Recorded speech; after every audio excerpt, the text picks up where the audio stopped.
Welcome to Proud Pinoy, our segment for the Pinoy entrepreneur. This week's feature is literally a package of warm memories from our childhood, uniquely wrapped in banana leaves. Intrigued? Watch this.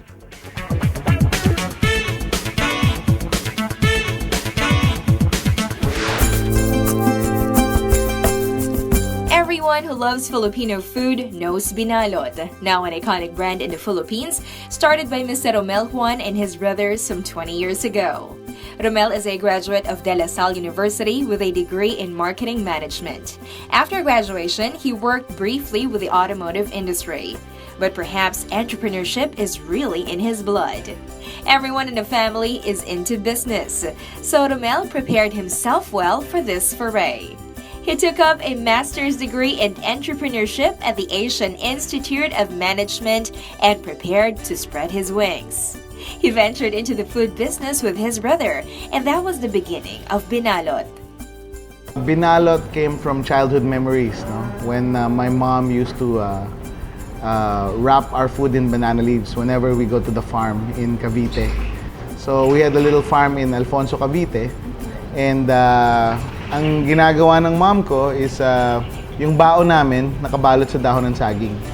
So we used to, I still remember that when we'd get there, we'd open the food wrapped in banana leaves. At pagbukas mo, nandun yung kanin piping hot, tapos merong adobo na chicken and pork nakapatong sa ibabaw, and then half of the rice puno ng adobo sauce, no? Tapos merong kamatis na pulang-pula, tapos itlog na maalat na nagmamantika pa, no? So, and then when you eat it, you cut some tomato, you cut some itlog na maalat, then you cut some chicken and pork with the rice. Pagsubo mo, sama-sama. That was the perfect meal for me.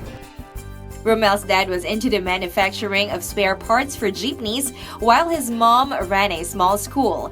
The spirit of entrepreneurship ran deep in their blood, and with a brilliant idea of native food wrapped in fragrant banana leaves, Binalot came to be. So we started as a delivery concept. So strictly delivery around the area where we lived in Makati. We had the condominium. We stayed in a condominium apartment in Makati. So, di-deliver lang kami dun sa area, no? Foot soldiers lang, na di-deliver lang ng mga tao namin, no? Nagbigay lang kami ng mga flyers. And then, we invested in motorcycles na COD. COD is care of daddy. I borrowed money from my father. And then, hindi cash on delivery, care of daddy. And we delivered na, medyo lumalayo na, no? Kasi dumadami na yung umu-order. This was in Salcedo Village in Makati in 1996. So, a little over 20 years ago was when we conceptualized Binalot. Their first customers were the residents in the condo where they lived. Rommel and his brother gave out the flyers they themselves did, and they personally manned the telephone to receive orders.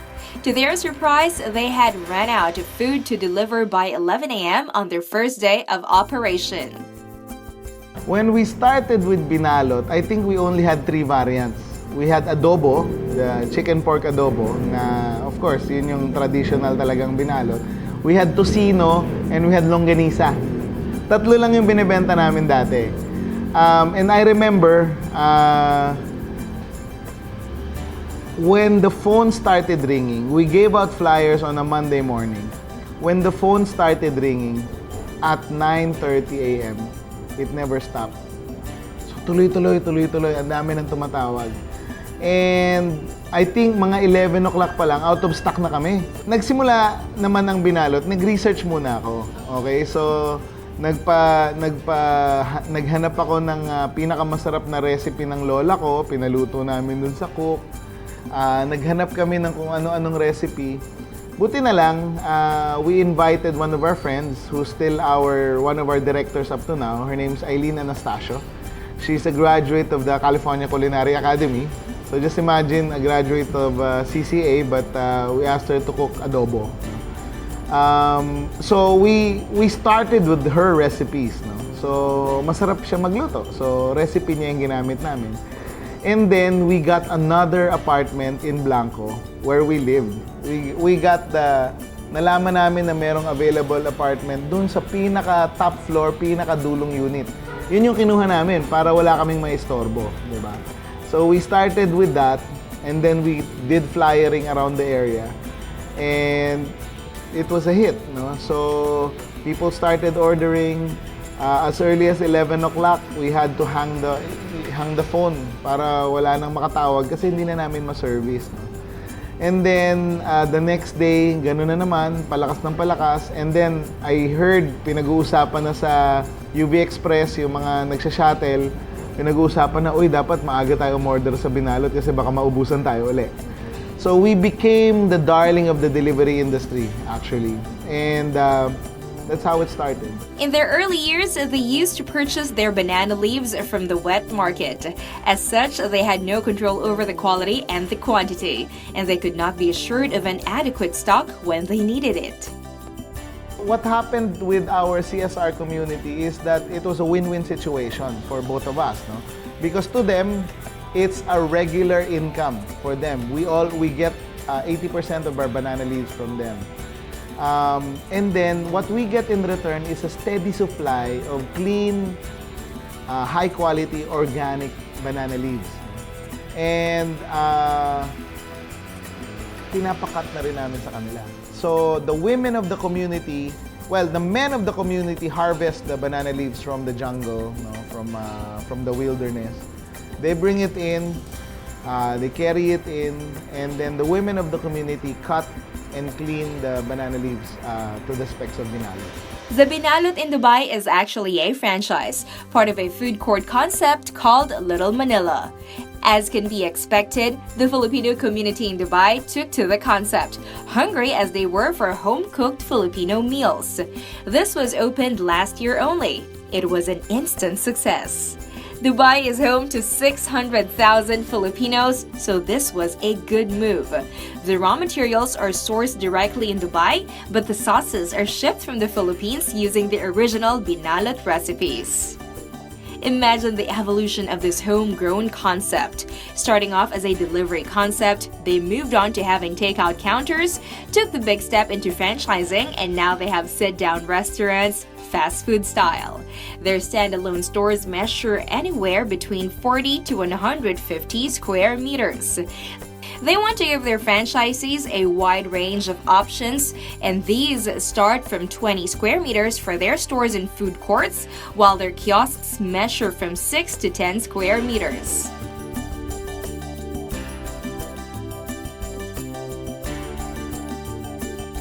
So what I'm happy to say is that with Binalot, you have more options. If you want to invest in Binalot and you want to franchise Binalot, you have options, no? Pwedeng maliit lang, pwedeng mas malaki if you have a space that's good.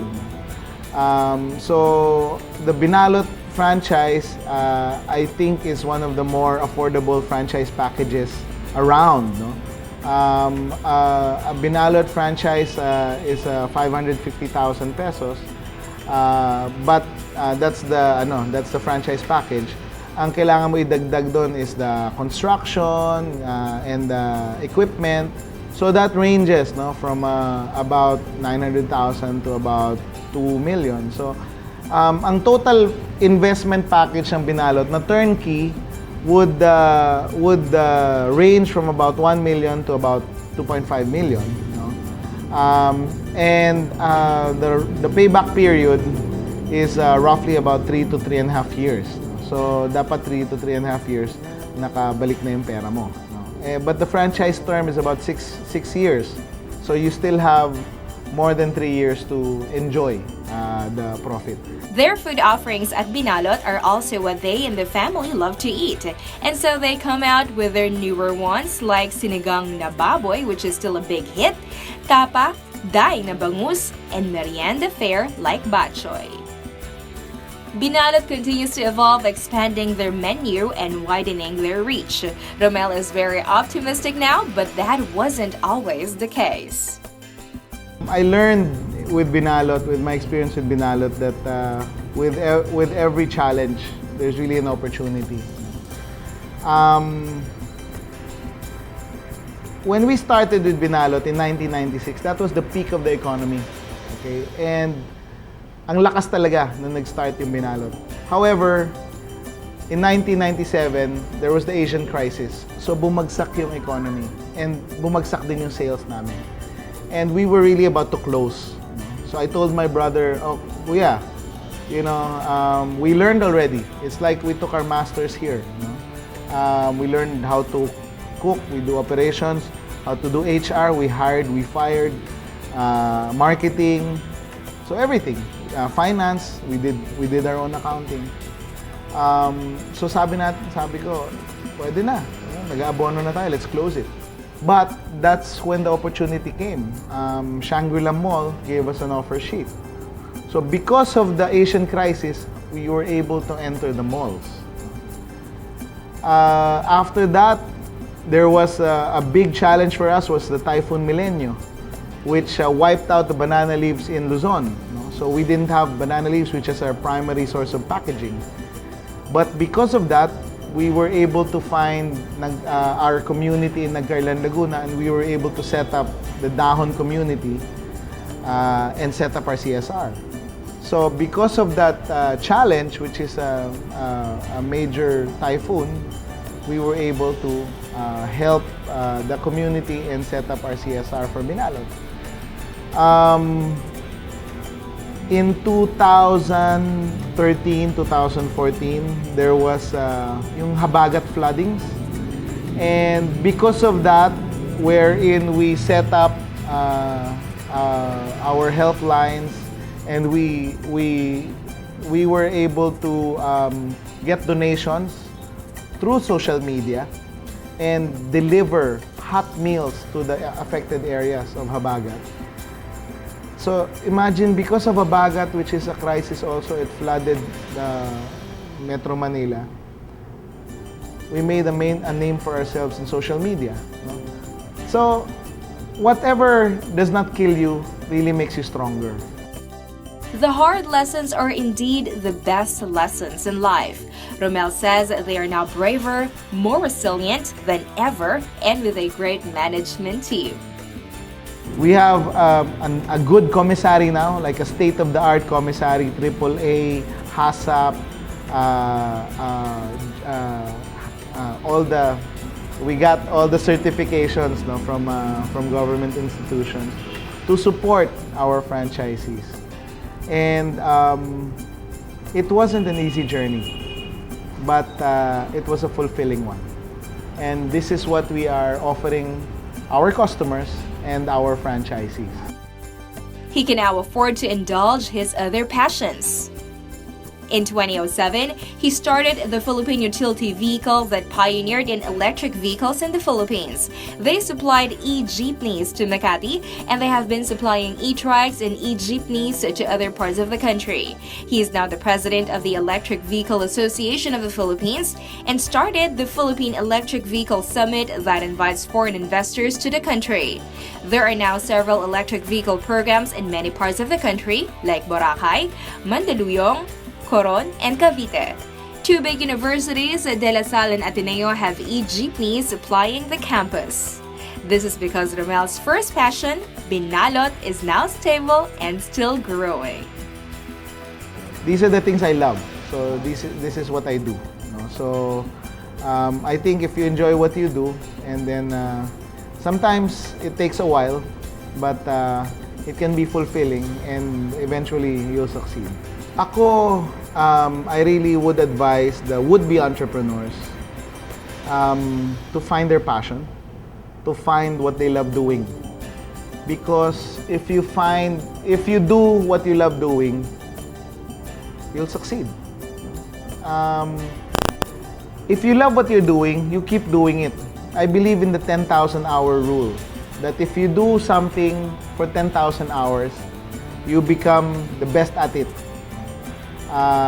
You become an expert at it, and you will succeed in it. And usually, these are the things that you enjoy doing. This is your passion. Once you find your passion, success will find you.